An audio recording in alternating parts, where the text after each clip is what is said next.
Hello बच्चों, आप सभी का स्वागत है आकाश इंस्टीट्यूट के हिंदी चैनल पर। और आज हम आप लोगों के लिए लेकर आए हैं एक गेम चेंजर सीरीज़ जो कि वाकई में गेम चेंजर साबित होने वाली है। इसके अंदर हम लोगों ने रिसेंटली जो जेईई मेंस का पेपर हुआ है उसके अंदर वो क्वेश्चन जो कि नीट के लिए रिलीवेंट है, नीट में आने लायक है, ऐसे क्वेश्चन हमने इसके अंदर इंक्लूड किए। जैसा कि आप सभी को पता है कि एनटीए दोनों का पेपर बनाती है और हम हर साल देखते हैं कि जेईई मेंस के कुछ क्वेश्चंस जो है वो नीट में ज़रूर पूछे जाते हैं या उस जैसे क्वेश्चन हमेशा पूछे जाते हैं। तो चलिए स्टार्ट करते हैं इस गेम चेंजर सीरीज़ का। चलिए पहले क्वेश्चन की बात करते हैं। 3 equal masses m are kept at vertices A, B, C of an equilateral triangle of side A। ये इक्विलेटरल ट्राइंगल है जिसकी साइड A है और इसके वर्टिसेस पर जो है ये आपके m मास जो है वो रखे हुए हैं। ठीक है। At t equal to 0, t बराबर 0 पर क्या है? They are given an initial velocity va is equal to v nought ac vector, vb is equal to v nought ba vector, vc is equal to v nought cb vector. इनको t बराबर 0 पर जो है velocities given है। Here ac, cb and ba are the unit vectors along the edges of the triangle. Triangle की edges पर जो है ये आपके क्या है? यूनिट वेक्टर है। If the three masses interact gravitationally, then the magnitude of the angular momentum of the system at the point of collision is। तो आपको बताना है कि point of collision पे जो है इनका angular momentum का magnitude क्या होगा। तो यहाँ पर हम बात कर सकते हैं कि ये यहाँ पर कहाँ collision करेंगे। तो ये इसके सेंट्रॉइड पर जो है वो हम बात करते हैं। तो सेंट्रॉइड पे आप देख सकते हो कि ये जो डिस्टेंस होती है, ये सेंट्रॉइड इस डिस्टेंस को किस में ब्रेक करता है? 2:1 के अंदर ब्रेक करता है। और ये जो डिस्टेंस है ये डिस्टेंस आपकी होती है a/2√3 के बराबर। अब एंगुलर मोमेंटम होता है आपका mvr, जहाँ पे r क्या है? Perpendicular distance. ठीक है। तो ये परपेंडिकुलर डिस्टेंस को हमने यहाँ पे क्या लिया है? d, और वेलोसिटी है इसकी v नॉट। तो इसके लिए आपके एंगुलर मोमेंटम हो जाएगा m v नॉट और d की वैल्यू है a/2√3। ये आपके एंगुलर मोमेंटम हो गया। अब हमें ये तो हमने एक मास के लिए निकाला है, तो ऐसे टोटल के लिए कितना हो जाएगा? टोटल के लिए हो जाएगा L equivalent is equals to 3L, यानी कि 3 इंटू mv0a/2√3। तो √3 से 3 आपके √3 टाइम्स चला जाएगा, तो ये हो जाएगा √3 mv0a/2 के बराबर हो जाएगा। तो ये कौन से ऑप्शन में दे रखा है? ये आप देख सकते हो कि आपको थर्ड ऑप्शन के अंदर दिया हुआ है। तो थर्ड ऑप्शन जो है ये हमारा करेक्ट आंसर होगा। ठीक है।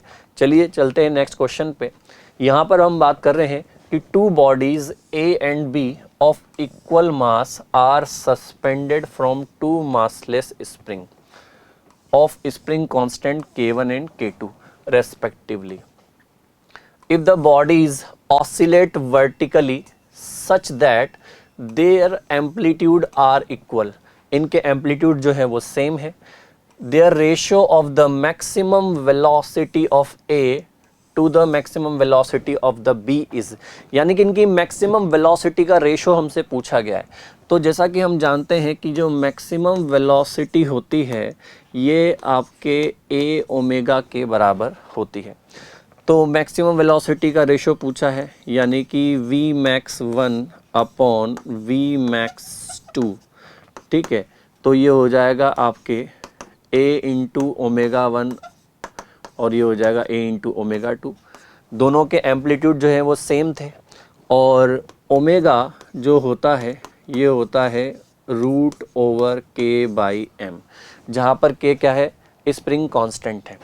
तो यहाँ पर हम बोल सकते हैं मास जो है वो तो आपके कांस्टेंट है, यानी कि ओमेगा आपके रूट के डायरेक्टली प्रोपोर्शनल हो जाएगा। तो ये हो जाएगा root k1 upon root k2। तो आप देख सकते हो कि ऑप्शन नंबर फर्स्ट जो है वो करेक्ट आंसर आपका हो जाएगा under root of k1 bye k2, यानी कि मैक्सिमम वेलोसिटीज़ का जो रेशो है वो root k1 by root k2 के इक्वल होगा। ठीक है, चलिए अब हम चलते हैं नेक्स्ट क्वेश्चन के ऊपर। A point charge causes an electric flux of -2 into 10 की पावर 4 न्यूटन मीटर स्क्वायर पर कूलम। तो इलेक्ट्रिक फ्लक्स हमें गिवन है to pass to a spherical Gaussian surface of 8 centimeter radius centered on the charge, the value of the point charge is। तो इस point charge की जो है हमसे वैल्यू पूछी है कि क्या होगी। तो जैसा कि हमें पता है कि जो फ्लक्स होता है वो होता है Q बाय एप्सिलॉन नॉट। ठीक है, चार्ज हमसे पूछा है तो Q इज इक्वस टू हो जाएगा phi into epsilon nought. Phi की वैल्यू आपको गिवन है -k2 इंटू 10 की पावर 4 और एप्सिलॉन नॉट है 8.85 इंटू 10 की पावर -12। ठीक है, तो ये अप्रोक्सीमेटली जो है 8.85 इंटू 2, तो ये 16 से कुछ ज़्यादा होगा। तो ऑप्शन में हम देख रहे हैं कि 17.7 हमें दे रखा है। ठीक है, तो -17.7 इंटू 10 की पावर -8 कूलम, ये जो है आपका आंसर होगा। तो ऑप्शन नंबर 4 जो है वो आपका करेक्ट आंसर होगा। क्लियर है? चलिए नेक्स्ट क्वेश्चन पे चलते हैं बच्चों। इसमें आपको बोला है in an experiment with photo electric effect the stopping potential जो है वो आपसे पूछा है क्या होगा। Decrease with increase in the intensity of incident light, कि इंसिडेंट लाइट की इंटेंसिटी के साथ डिक्रीज होता है। Is 1/e times of the maximum kinetic energy of the emitted photo electrons, increases with increase in the wavelength of the incident light, या increases with increase in the intensity of the incident light। तो हमें पता है कि जो आपके photo electric effect है उसमें मैक्सिमम काइनेटिक एनर्जी जो है वो आपके EV0 के इक्वल होती है। तो जहाँ पे V0 जो है ये क्या होता है, ये V0 स्टॉपिंग पोटेंशियल होता है।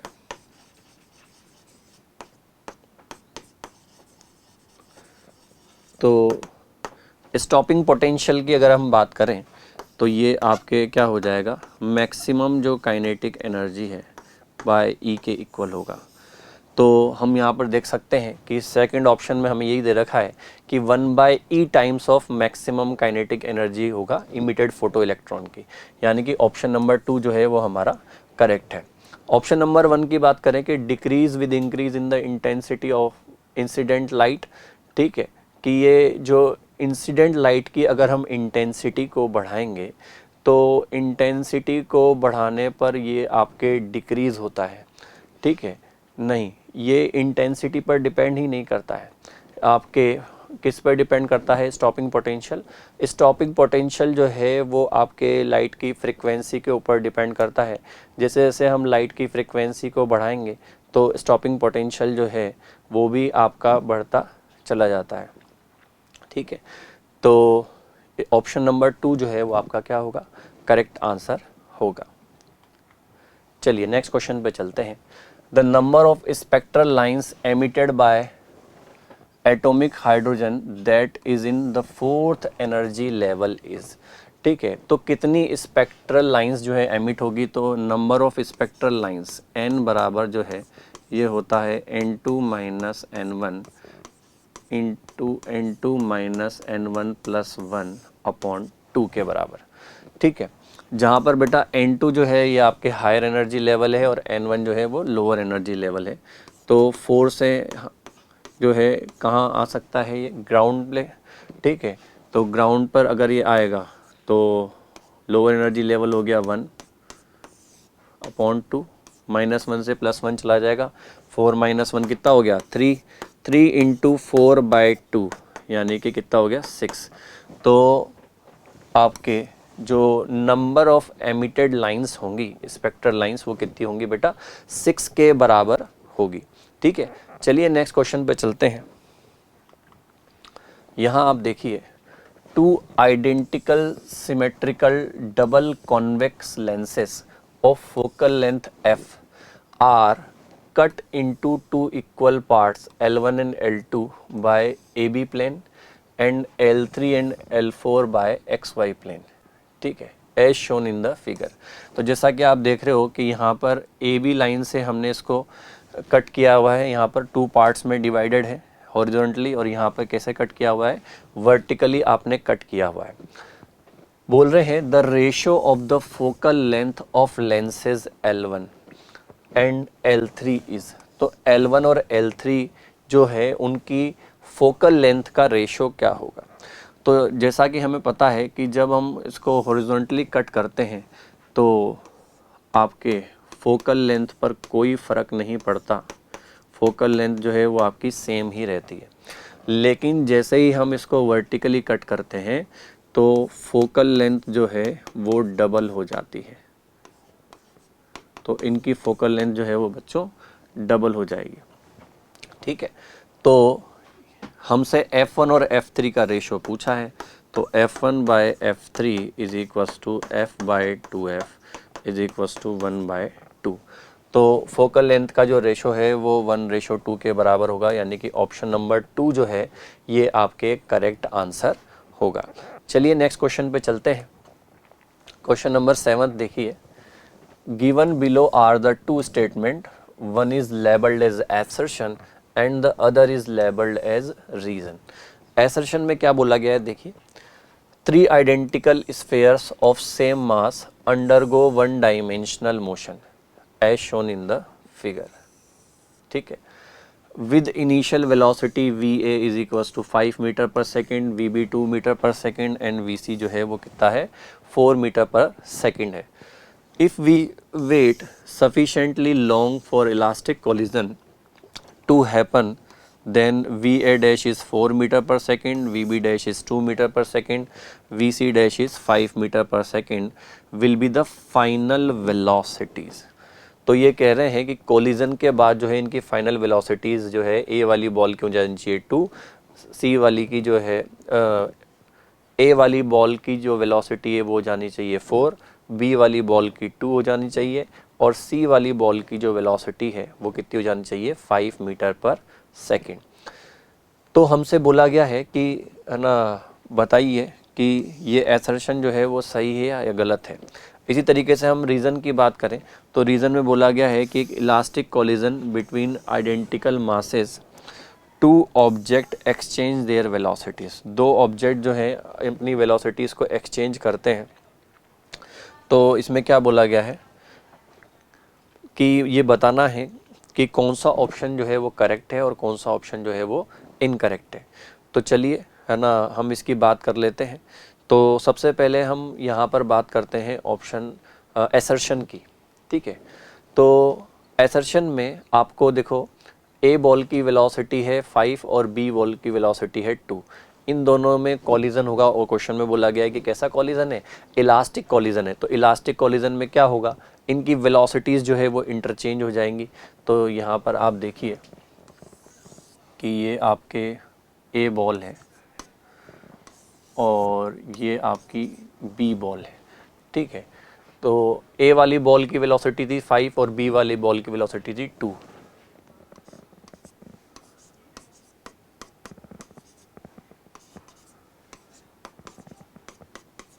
तो जैसे ही इनमें कॉलिजन होगा तो इनकी वेलोसिटीज़ इंटरचेंज हो जाएगी, यानी कि वी ए डैश जो है वो 2 हो जाएगी और वी बी डैश जो है वो आपके 5 हो जाएगी। ठीक है, अब यहाँ पर बी वाली बॉल का सी वाली बॉल के साथ कॉलिजन हो रहा है। तो बी की वेलोसिटी है 2 और सी की जो वेलोसिटी है वो है 4। तो देखिए अब ये बी वाली जो बॉल है ये कॉलिजन कर रही है बॉल सी के साथ। बी की वेलोसिटी अब हमारी हो गई थी 5 और सी की जो वेलोसिटी है वो है आपके 4। ठीक है, इलास्टिक कॉलिजन है तो इलास्टिक कॉलिजन में क्या होगा, दोनों की वेलोसिटीज इंटरचेंज हो जाएगी। तो आपके वी बी डैश जो है वो हो जाएगा 4 और वी सी डैश जो है ये हो जाएगा आपके 5। तो यहाँ पर हम देख सकते हैं कि ए की वेलोसिटी हो जाएगी 2, बी की हो जाएगी 4 और सी की हो जाएगी 5, यानी कि 2, 4, 5 जो है इनकी वेलोसिटीज़ हो जाएंगी। जबकि हमारे ऑप्शन में जो है आप देख सकते हो 2, 4, 5 नहीं दे रखा, क्या दे रखा है, ए की वेलोसिटी है 4 जो कि गलत है, बी की 2 और सी की 5, यानी कि जो एसर्शन है वो हमारा रॉन्ग है। ठीक है, रीज़न की बात करते हैं। In an elastic collision between identical mass objects exchange there velocities, तो रीज़न बिल्कुल सही है, एसर्शन हमारा रॉन्ग है, रीज़न हमारा सही है और ऐसा ऑप्शन है ऑप्शन नंबर 2 कि A is false and R is true. तो ये हमारा क्वेश्चन हो गया। चलिए अब हम नेक्स्ट क्वेश्चन पे चलते हैं, क्वेश्चन नंबर 8 पर। ये देखिए, एसर्शन में आपको बोला गया है with the increase in the pressure of an ideal gas the volume falls off more rapidly in isothermal process in comparison to the adiabatic process.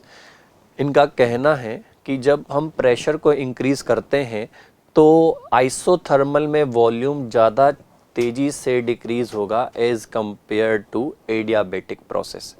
देखते हैं, रीज़न में बोला गया है आइसोथर्मल प्रोसेस पीवी बराबर जो है वो कांस्टेंट होता है, while in adiabatic process PV की पावर गामा जो है वो कांस्टेंट होता है, जहाँ पर गामा जो है रेशो ऑफ स्पेसिफिक हीट होता है और पी प्रेशर है और वी क्या है आपके वॉल्यूम। तो रीज़न तो बिल्कुल करेक्ट है, रीज़न में तो कोई दिक्कत ही नहीं है। हम बात करना चाहते हैं इसके एसर्शन की। ठीक है, तो चलिए ज़रा एसर्शन को देख लेते हैं। तो आइसोथर्मल प्रोसेस की बेटा हम यहाँ पर बात कर रहे हैं। तो आइसोथर्मल में इसकी इक्वेशन है पी वी बराबर कॉन्स्टेंट, इसको अपन के बोल देते हैं। तो पूरी इक्वेशन को मैं डिफरेंशिएट कर देता हूँ। तो एक बार प्रेशर को कांस्टेंट मान लेते हैं, तो P delta we plus we delta P और कांस्टेंट का डिफरेंशिएशन क्या हो जाएगा, 0। तो यहाँ से डेल्टा वी बराबर हो जाएगा माइनस के we delta P by P. इसको मैं इक्वेशन नंबर 1 देता हूँ। सिमिलरली एडियाबैटिक के लिए हम बात करते हैं। तो एडियाबैटिक प्रोसेस के लिए इक्वेशन है पी वी की power gamma is equals to constant. इसको भी हम डिफरेंशिएट करते हैं। तो P इंटू वी की पावर गामा, इसका डिफरेंशिएशन हो जाएगा गामा इंटू वी की power gamma minus 1 into delta V. ठीक है, यहाँ पर आप देखिए, अब हम v की पावर गामा को कांस्टेंट ले लेते हैं और इसका डिफरेंशिएशन हो जाएगा डेल p और k जो है वो कांस्टेंट है, तो इसका डिफरेंशिएशन हो गया 0। यहाँ से हमें डेल्टा v की वैल्यू चाहिए, तो इसको हम उधर ले चलते हैं। तो ये माइनस v की power gamma delta p upon p gamma v की पावर गामा माइनस 1। ठीक है, v की पावर गामा माइनस 1 और ये है v की पावर गामा, तो यहाँ पर न्यूमरेटर में आपके v बच जाएगा और नीचे बचेगा गामा p। इसको मैं इक्वेशन नंबर 2 दे देता हूँ। तो यहाँ पर अगर मैं देखूँ तो गामा की जो वैल्यू है ये ग्रेटर देन 1 होती है। ठीक है, गामा की वैल्यू ग्रेटर देन 1 है, तो हम कह सकते हैं कि v बाय p का जो मैग्नीट्यूड है ये ज़्यादा होगा V अपॉन गामा पी के, ठीक है। इसलिए हम कह सकते हैं कि आइसोथर्मल प्रोसेस के अंदर वॉल्यूम जो है वो तेजी से डिक्रीज होगा as compare to adiabatic process. Clear, समझ में आया? चलिए नेक्स्ट क्वेश्चन पे चलते हैं। नेक्स्ट क्वेश्चन है, a sand dropper drop sand of mass empty on a conveyor belt at a rate proportional to the square root of speed v of the belt। ठीक है, कि जो मास है की रेट है dm by dt ये root v के directly proportional है, ऐसा क्वेश्चन में आपको गिवन है। If p is the power delivered to the belt at a constant speed then which of the following relation is true। ठीक है, तो आपको बताना है कि इनमें से कौन सा ऑप्शन जो है वो करेक्ट होगा। तो पावर जो होती है ये होती है बेटा आपके F इंटू वी। सबसे पहले हम फोर्स की बात करते हैं, तो फोर्स हो जाएगा आपके V dm बाय dt। ठीक है, dm बाई dt ये रूट v के प्रोपोर्शनल है, dm बाई dt प्रोपोर्शनल है रूट v के, तो हम कह सकते हैं कि dm बाई dt जो है ये k रूट v हो जाएगा, जहाँ पर k क्या है, कांस्टेंट। तो यहाँ पर मैंने k रूट v लिख दिया। ठीक है, अब ये f की वैल्यू जो है हम इक्वेशन नंबर 1 में पुट कर देते हैं, तो पावर इज इक्वस टू हो जाएगा f इंटू वी, यानी कि v square root v into K. V square root v है v की पावर 1/2, तो 2 + 1/2 कितना हो जाएगा, v की पावर 5/2। तो यहाँ से हम कह सकते हैं कि पावर जो है वो वेलोसिटी की पावर 5/2 के क्या होगी, डायरेक्टली प्रोपोर्शनल होगी। और ऐसा हमें ऑप्शन नंबर 3 में आपको दे रखा है कि अगर मैं दोनों साइड इसका स्क्वायर कर दूं तो पी स्क्वायर जो है वो v की पावर 5 के डायरेक्टली प्रोपोर्शनल होगा, यानी कि ऑप्शन नंबर 3 जो है ये आपके क्या होगा, करेक्ट ऑप्शन होगा। ठीक है, चलिए नेक्स्ट क्वेश्चन पे चलते हैं बच्चों। A plane electromagnetic wave propagates along positive X direction, कि इलेक्ट्रोमैग्नेटिक वेव जो है पॉजिटिव एक्स डायरेक्शन में जा रही है। The components of the electric field E and the magnetic field B vectors associated with the wave in Cartesian frame are। तो जैसा कि बच्चों हमें पता है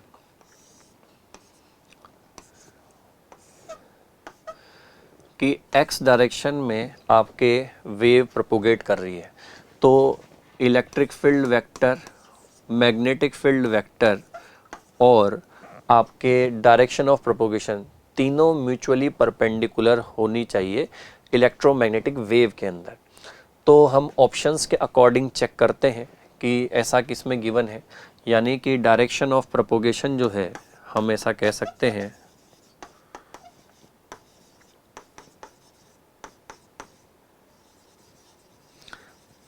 ये आपके E क्रॉस B रिप्रेजेंट करता है। ठीक है, तो यहाँ पे डायरेक्शन ऑफ प्रोपोगेशन जो है वो हमारी x है। ठीक है, तो इलेक्ट्रिक फील्ड और मैग्नेटिक फील्ड जो है वो y या z डायरेक्शन में होने चाहिए।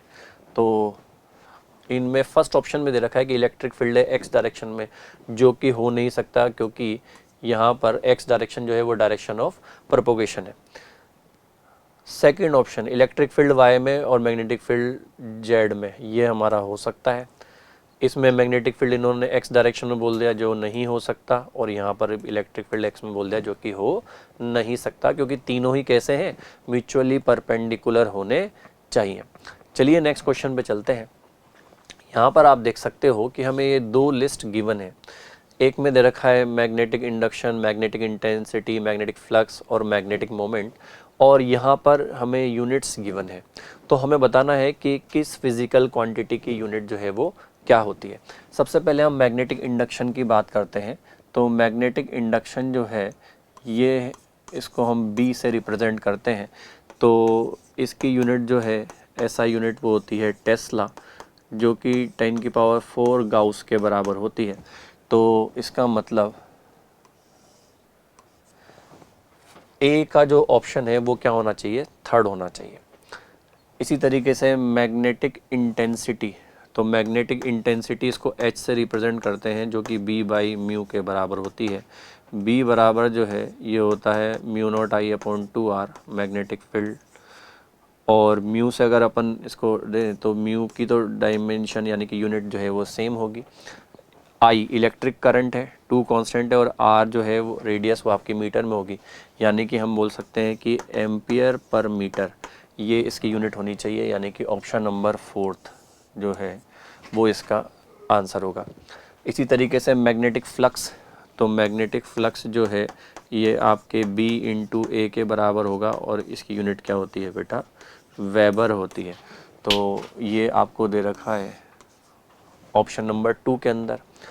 तो मैग्नेटिक मोमेंट m जो है वो आपके I इंटू ए के बराबर हो जाएगा, यानी कि एम्पियर मीटर स्क्वायर के बराबर, और ये आपको ऑप्शन नंबर 1 में दे रखा है। तो यहाँ से हम देख सकते हैं कि ए का आंसर है थर्ड, ए में थर्ड, बी में फोर्थ, ए में थर्ड और बी में फोर्थ, ऐसा इन दोनों में दे रखा है।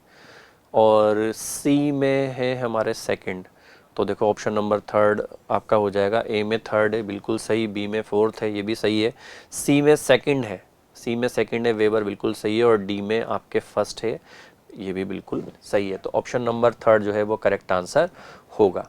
चलिए नेक्स्ट क्वेश्चन पे चलते हैं। यहाँ वापस से आपको 2 लिस्ट गिवन है, जिसमें एक में फिजिकल क्वांटिटीज़ हमें गिवन है और दूसरे में जो है आप देख सकते हैं हमें डायमेंशन गिवन है। तो एक एक करके देखते हैं। सबसे पहले हम बात करते हैं यंग मॉडुलस की। तो यंग मॉडुलस जो होता है ये होता है स्ट्रेस अपॉन स्ट्रेन। स्ट्रेस होता है फोर्स पर यूनिट एरिया, और स्ट्रेन होता है change in length upon original length. तो जैसा कि आप जानते हो कि स्ट्रेन जो है वो डायमेंशन लेस क्वांटिटी है। फोर्स की डायमेंशन है m1 L1 T minus 2 upon L square, तो ये हो जाएगी m1 L minus 1 T minus 2। ये हमारे यंग मॉडुलस की डायमेंशन हो जाएगी। दूसरी फिजिकल क्वांटिटी है हमारे टॉर्क, और टॉर्क होता है R इंटू एफ के बराबर, ठीक है। तो फोर्स की होती है m1 L1 T minus 2, length की है L1, तो ये हो जाएगी m1 L2 T माइनस 2। ये आपके टॉर्क की डायमेंशन हो जाएगी। थर्ड फिजिकल क्वांटिटी है कोफिशिएंट ऑफ विस्कोसिटी, तो ये होता है आपके F is equals to eta A D V by D X. तो यहाँ से हम ईटा की डायमेंशन निकाल सकते हैं F upon A into D V by D X. Force की हो जाएगी m1 L1 T माइनस 2, ये हो जाएगा L स्क्वायर। वेलोसिटी की L1 T माइनस 1, और ये हो जाएगा L1 से L1 चला जाएगा, तो यहाँ पर ये हो गया m1 L minus 1 T minus 2, और नीचे T माइनस 1, तो ये T माइनस 1 टाइम्स चला जाएगा, तो m1 L minus 1 T minus 1 ये इसकी डायमेंशन हो जाएगी। और ग्रेविटेशनल कांस्टेंट ये तो होता है आपके F is equals to G M square upon R square, ठीक है। तो G बराबर हो जाएगा F R square upon M square. Force की डायमेंशन है m1 L1 T माइनस 2, ये L स्क्वायर, और नीचे है m स्क्वायर, ठीक है। तो m1 अपॉन m2 यानी कि m की power minus 1, L1 into L2 L cube into T की पावर माइनस 2। अब आप आराम से देख सकते हैं। सबसे पहले m1 L minus 1 T minus 2 ये आपको दिख रहा है ऑप्शन नंबर 2 में, तो यंग मॉडुलस के लिए होगा ऑप्शन नंबर 2। इसके बाद है torque m1 L2 T minus 2, ये आपको दे रखा है फोर्थ में। और coefficient of viscosity m1 L minus 1 T minus 1 ये आपको दिख रहा है ऑप्शन नंबर फर्स्ट में। और ग्रेविटेशनल कांस्टेंट की यूनिट ये रही आपकी थर्ड। तो अगर हम देखें A में है सेकंड, B में है आपके फोर्थ, A में सेकंड, B में फोर्थ, ऐसा केवल थर्ड ऑप्शन में ही आपको दे रखा है। A में सेकंड है, B में फोर्थ है, सी में फर्स्ट है, बिल्कुल सही, और डी में है थर्ड, ये भी आपका बिल्कुल सही है। तो ये आपका क्वेश्चन नंबर 12 हो गया। चलिए नेक्स्ट क्वेश्चन पे चलते हैं बच्चों। The truth table for the given circuit below. तो यहाँ पर आप देख सकते हो, यहाँ से आ रहा है बेटा ए, और ये है हमारे नॉट गेट। तो नॉट गेट बी का क्या बना देगा, बी बार।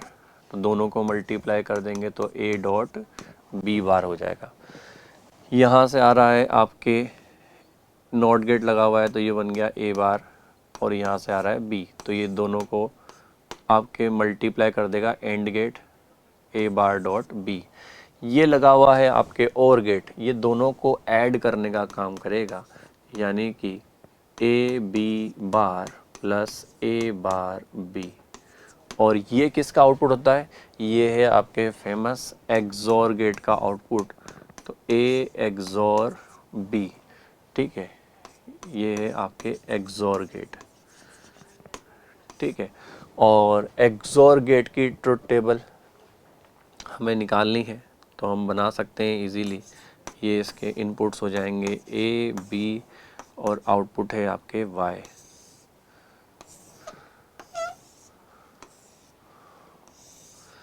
इनपुट्स 0 0 1 1 0 1 0 1, ठीक है। तो सबसे पहले इनपुट लिए हमने 0 0, तो 0 इंटू 0 का बार 1 प्लस 0 का बार 1 इंटू 0, तो ये क्या आ जाएगा आपका बेटा, 0 आ जाएगा। 0 इंटू 1 का बार 0 प्लस 0 का बार 1 इंटू 1, तो ये आपका 1 आ जाएगा।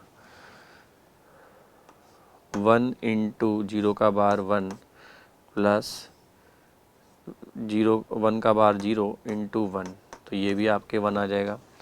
और लास्ट इनपुट है 1 1, तो 1 इंटू 1 का बार 0 प्लस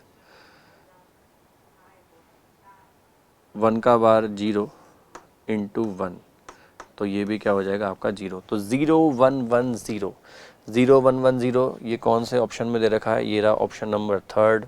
तो ऑप्शन नंबर थर्ड जो है वो इसका करेक्ट आंसर होगा, और ये क्या है बेटा, आपके एक्सोर गेट है। चलिए नेक्स्ट क्वेश्चन पे चलते हैं। A cup of coffee cools from 90 to 80 degree centigrade in T minute when the room temperature is 20 degree centigrade, ठीक है। The time taken by the similar cup of coffee to cool from 80 to 60 degrees Celsius, the same room temperature is। तो पहले 90 से 80 degree तक cool होने में T time लग रहा है, जबकि रूम टेम्परेचर क्या है हमारे 20। तो आपसे पूछा है कि सिमिलरली 80 से 60 डिग्री तक कूल होने में जो है कितना टाइम लगेगा। तो साफ पता लग रहा है कि ये आपके न्यूटन्स लॉ ऑफ कूलिंग का क्वेश्चन है। न्यूटन्स लॉ ऑफ कूलिंग के अकॉर्डिंग आपके 90 minus 80 upon T is equals to K, यहाँ पे आता है average temperature 90 plus 80 by 2 minus T surrounding, और सराउंडिंग टेम्परेचर जो है वो कितना है बच्चों आपका 20 है, ठीक है। तो ये हो गया आपके 10 by T is equals to K into 85 minus 20, तो ये हो जाएगा 65 के बराबर। ये हमारे इक्वेशन नंबर फर्स्ट है। फिर हम बात कर रहे हैं कि ये 80 से 60 इसका टेम्परेचर हो रहा है कितने टाइम में, तो इसको हम कुछ T1 टाइम मान लेते हैं, is equals to K average temperature 80 plus 60 by 2 minus 20, तो ये हो जाएगा के इंटू 70 माइनस 20, यानी कि 50 के बराबर। तो इक्वेशन 1 में इक्वेशन 2 जो है इसका हम डिवाइड लगा देते हैं। तो ये आप देखिए, इन दोनों को हम डिवाइड कर रहे हैं, ठीक है। तो यहाँ पर आप देख सकते हो कि 10 बाई टी, और ये यहाँ पर कितना हो जाएगा 20 बाय T1, ठीक है। तो ये है मेरा 20 बाय T1, ठीक है। तो 10 से ये 0 से 0 चला गया, ठीक है। तो T1 upon 2T is equals to 65K upon 50K। K से K चला जाएगा, 5 से ये 10 टाइम्स, ये 13 टाइम्स चला जाएगा और 2 से ये 5 टाइम्स चला जाएगा। तो हम कह सकते हैं कि T1 बराबर 13/5 इक्वल हो जाएगा। और ऐसा कौन से ऑप्शन में दे रखा है, ये आपको ऑप्शन नंबर फर्स्ट में दे रखा है।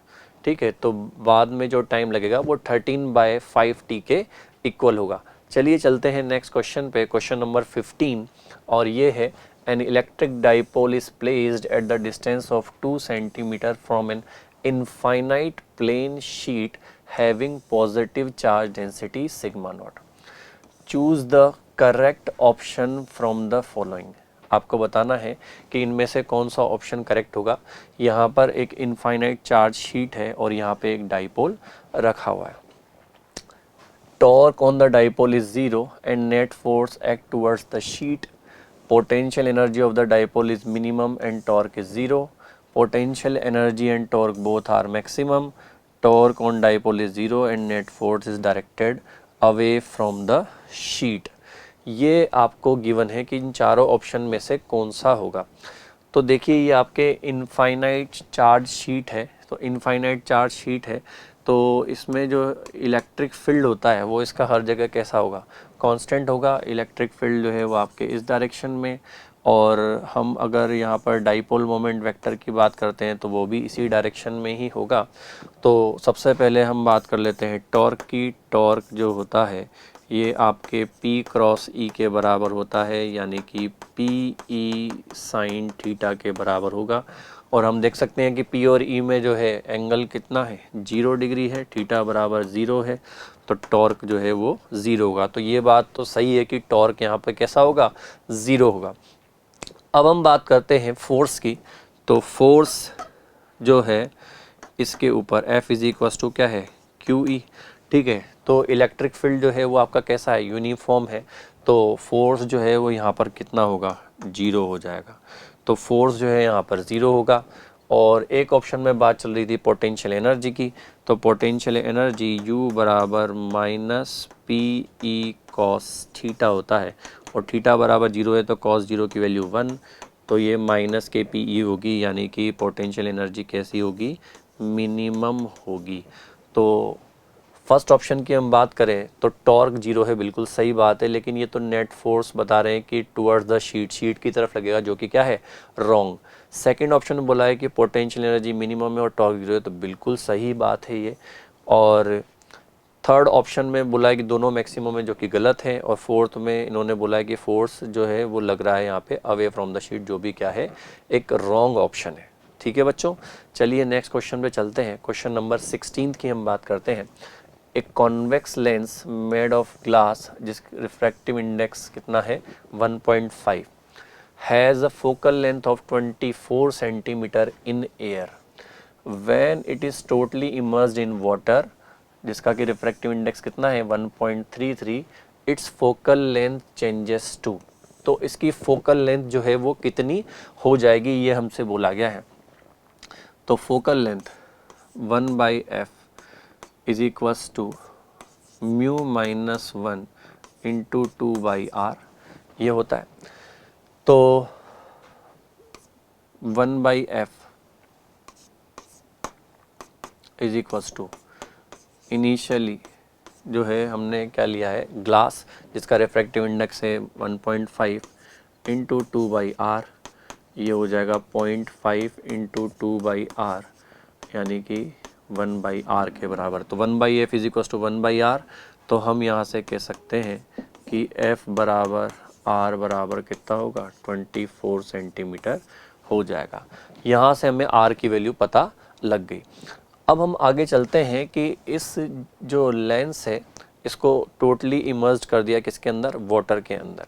तो नई फोकल लेंथ क्या हो जाएगी, 1/f dash is equals to mu glass upon mu medium minus 1 into 2/r। ठीक है, तो ग्लास का हो गया बेटा 1.5, इसका है 1.33 माइनस 1 इंटू 2/24। इसको हम सॉल्व कर लेते हैं।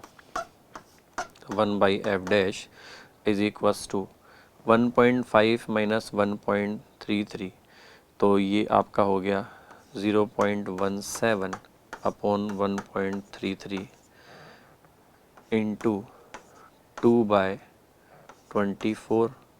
यहाँ से ये पॉइंट चला जाएगा आपके, ठीक है। तो 2 से जो है ये चला जाएगा 12 टाइम्स, और 17 से ये अप्रोक्सीमेटली हम बोल सकते हैं कि 8 टाइम्स चला जाएगा। तो ये हो जाएगा 1/96। तो यहाँ से हम एफ डैश को बोल सकते हैं कि ये कितना होगा, 96 सेंटीमीटर हो जाएगा। और ऐसा कौन सा ऑप्शन दे रखा है, ऑप्शन नंबर 4 जो है ये आपके करेक्ट आंसर होगा। चलिए नेक्स्ट क्वेश्चन पे चलते हैं। क्वेश्चन नंबर 17 यहाँ पे बोला गया है a capacitor C1 is equals to 6 microfarad is charged to a potential difference of V0 is equals to 5 volt using a 5 volt battery.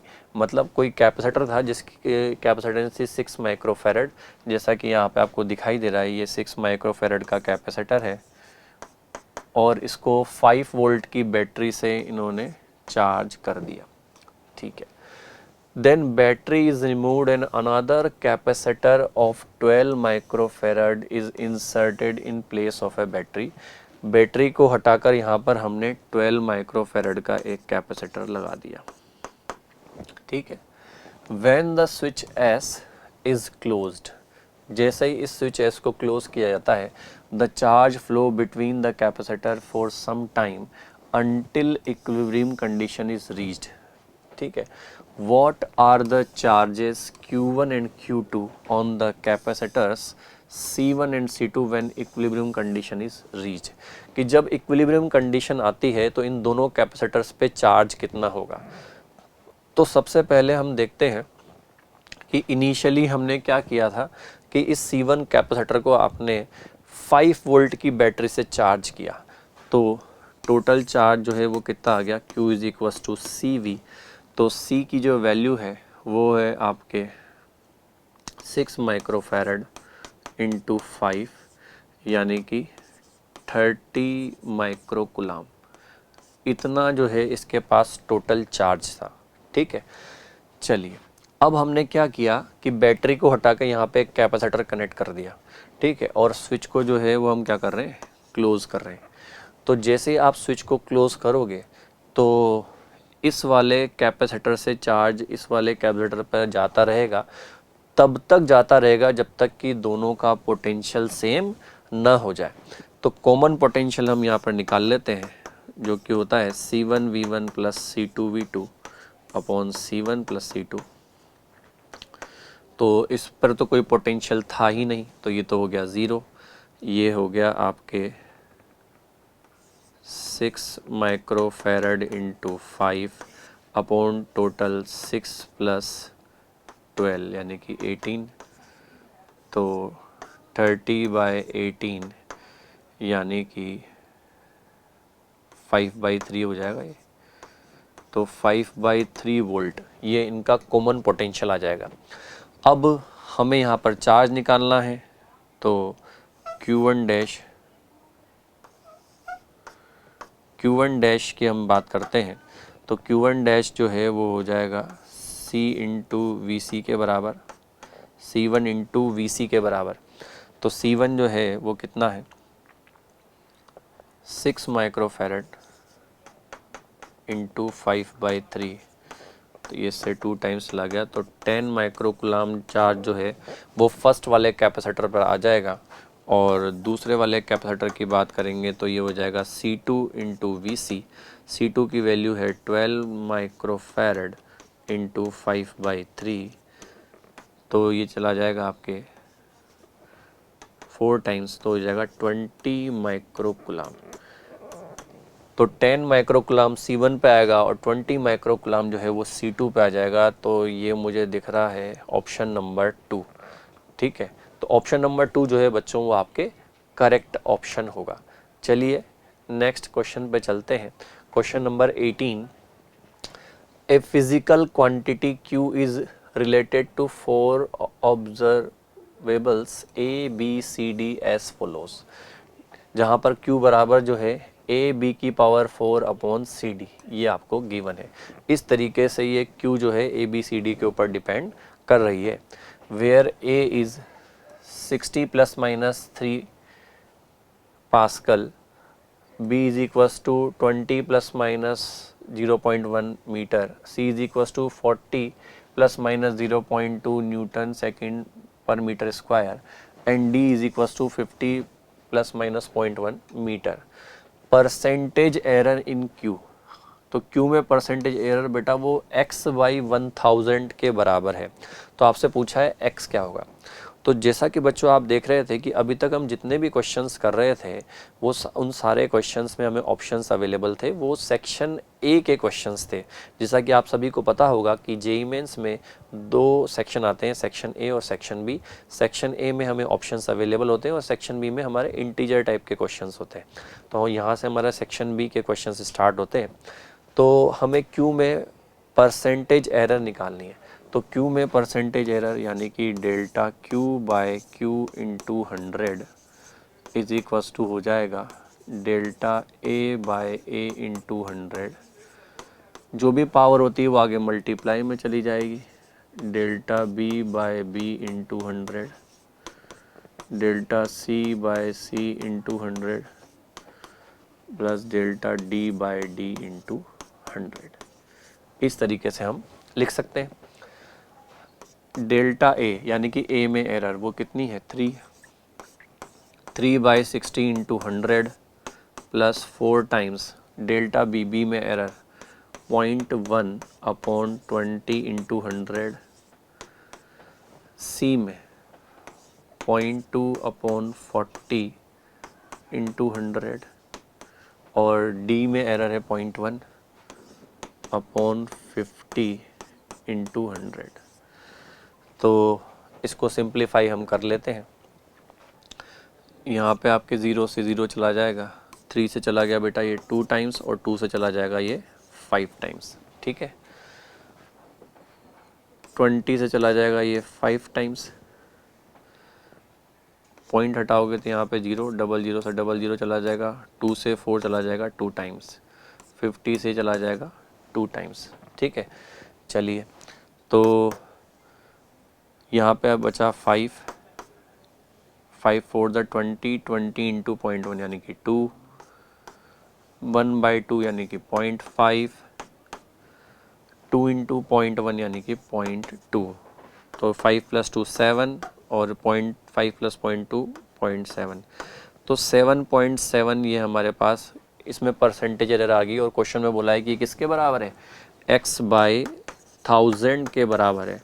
तो x बाई 1000 के बराबर है तो x की वैल्यू जो है वो आपकी क्या आ जाएगी, x की जो वैल्यू होगी ये 7700 के बराबर होगी। तो ये हमारा आंसर जो है निकल जाएगा। तो ये इंटीजर टाइप क्वेश्चन था और इसका आंसर है 7700। ठीक है, चलिए नेक्स्ट क्वेश्चन पे चलते हैं। देखिए अगला क्वेश्चन है, 2 planets A and B are orbiting a common star in a circular orbit of radius RA and RB respectively। ठीक है, और ये रिलेशन भी गिवन है कि RB जो है वो 2RA के बराबर है, यानी कि B की रेडियस A की डबल है। The planet B is 4√2 times more massive than planet A, यानी कि आपके B का जो मास है वो 4√2 टाइम्स है A के मास के। ठीक है, द रेशियो ऑफ LB अपॉन LA of angular momentum LB of planet B and to that of angular momentum A of LA is close to integer, यानी कि दोनों के एंगुलर मोमेंटम का हमें रेशो निकालना है कि क्या होगा। तो बेटा एंगुलर मोमेंटम ये होता है आपके mvr। ठीक है, जहाँ पर v0 जो है वो क्या है, ऑर्बिटल वेलोसिटी है। ऑर्बिटल वेलोसिटी होती है √gm/r r। तो यहाँ से हम r √r से r टाइम्स चला जाएगा तो m into under root of GMR हो जाएगा। तो हम कह सकते हैं कि एंगुलर मोमेंटम जो है ये m इंटू रूट आर के प्रोपोर्शनल होगा, क्योंकि g जो है ये है आपके यूनिवर्सल ग्रेविटेशनल कांस्टेंट जो कि कांस्टेंट है, m जो है अर्थ का मास वो भी कांस्टेंट है। यहाँ पर जो दो क्वांटिटीज़ चेंज हो रही है वो क्या है, आपके रेडियस और मास। तो हमसे पूछा था L B upon L A, तो L B upon L A is equals to M B upon M A into root over R B by R A. ठीक है, एम बी की वैल्यू यहाँ पर दे रखी है 4√2 टाइम्स एम ए के upon M ए, और आर बी जो है वो 2 RA के बराबर है।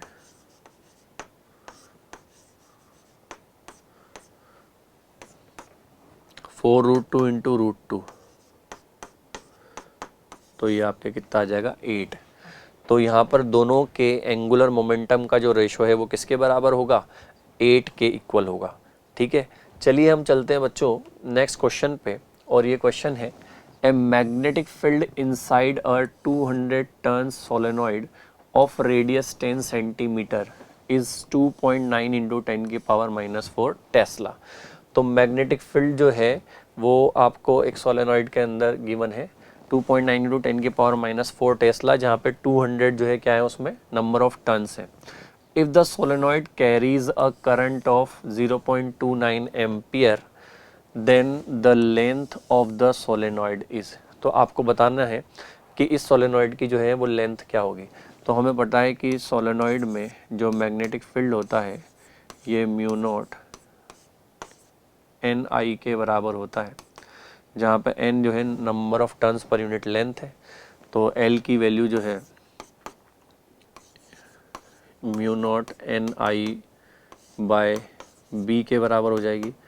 म्यू नॉट की value 4 pi into 10⁻⁻7, number of turns जो थे वो थे 200, करंट है 0.29 और मैग्नेटिक फील्ड है 2.9 इंटू 10⁻⁻4।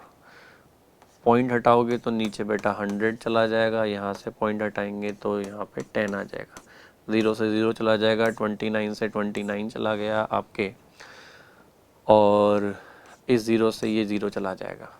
ठीक है, 10⁻⁻4 से 10⁻⁻7 10⁻⁻3 टाइम्स चला जाएगा।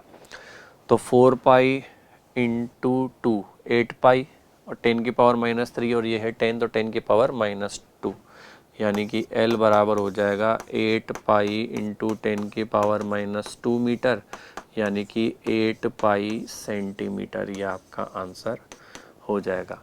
तो यहाँ पर जो है वो आपका क्या आ जाएगा 8 पाई सेंटीमीटर आपका आंसर होगा। ठीक है, चलिए नेक्स्ट क्वेश्चन पे चलते हैं। ये देखिए, a parallel plate capacitor consisting of two circular plates of radius 10 centimeter is being charged by a constant current of 0.15 ampere. If the rate of change in potential difference between the plates is 7 into 10⁸ volt per second, then the integer value of the distance between the parallel plate is। तो आपको बताना है कि integer value बतानी है, distance की integer value क्या होगी। तो जैसा कि आपको पैरेलल प्लेट कैपेसिटर है तो Q बराबर क्या होता है CV, ये हम जानते हैं। ठीक है, और यहाँ पर हमें करंट दे रखी है, तो I इज इक्वस टू होता है CdV/dt। ठीक है, C को बेटा हम लिख सकते हैं ε0 A/d इंटू dV/dt, और एरिया को आप लिख सकते हो πr²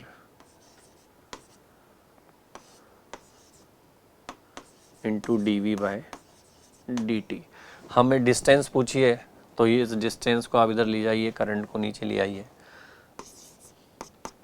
तो ये हो जाएगा ε0 πr² upon I into dV/dt। अब यहाँ पे हम सारी वैल्यूज़ पुट कर देते हैं। ε0 8.85 इंटू 10⁻⁻12 पाई को 22/7 ले लिया। रेडियस जो है वो थी आपके 10 सेंटीमीटर, 10 सेंटीमीटर का स्क्वायर, तो ये 10 का स्क्वायर इंटू 10⁻⁻⁴, क्योंकि सेंटीमीटर को मीटर में कन्वर्ट करेंगे, अपॉन करंट है आपके 0.15 और dV/dt है 7 इंटू 10⁸। ठीक है, सारी वैल्यूज़ लिख ली। ये 7 से 7 चला गया, ठीक है, पॉइंट हटाएंगे तो ये ऊपर आपके 10⁻² चला जाएगा। 8.85, बेटा इसको हम अप्रोक्सीमेटली 9 ले सकते हैं, तो 15 से जो है ये 0.6 टाइम्स चला जाएगा। ठीक है, तो यहाँ पर हम इनको मल्टीप्लाई कर लेते हैं, 22 इंटू 0.6, तो ये हो गया 13.2, 10⁻⁻12 और -4 -16, और ये हो गए 10 और 2 12। ठीक है, तो आपके कितना हो गया ये -16 और ये हो गया 10⁻12, तो ये आपके हो गए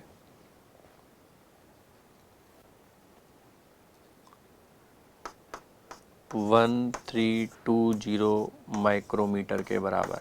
ठीक है, तो यहाँ पर हम लिख सकते हैं 1320 माइक्रोमीटर। ठीक है, तो 1320 माइक्रोमीटर जो है वो इसका आंसर हो जाएगा। तो बच्चों, ये गेम चेंजर सीरीज़ के तहत हमने जो है आज कुछ बहुत ही सेलेक्टेड क्वेश्चंस जो है वो हमने डिस्कस किए हैं, जो कि नीट में आने लायक क्वेश्चंस हैं। ठीक है, आशा करते हैं कि ये सारे क्वेश्चंस जो हैं आपके लिए बहुत ही बेनिफिशियल होंगे। इसी तरीके से हमारे साथ बने रहिए और आकाश इंस्टीट्यूट के हिंदी चैनल को फॉलो करते रहिए। All the best.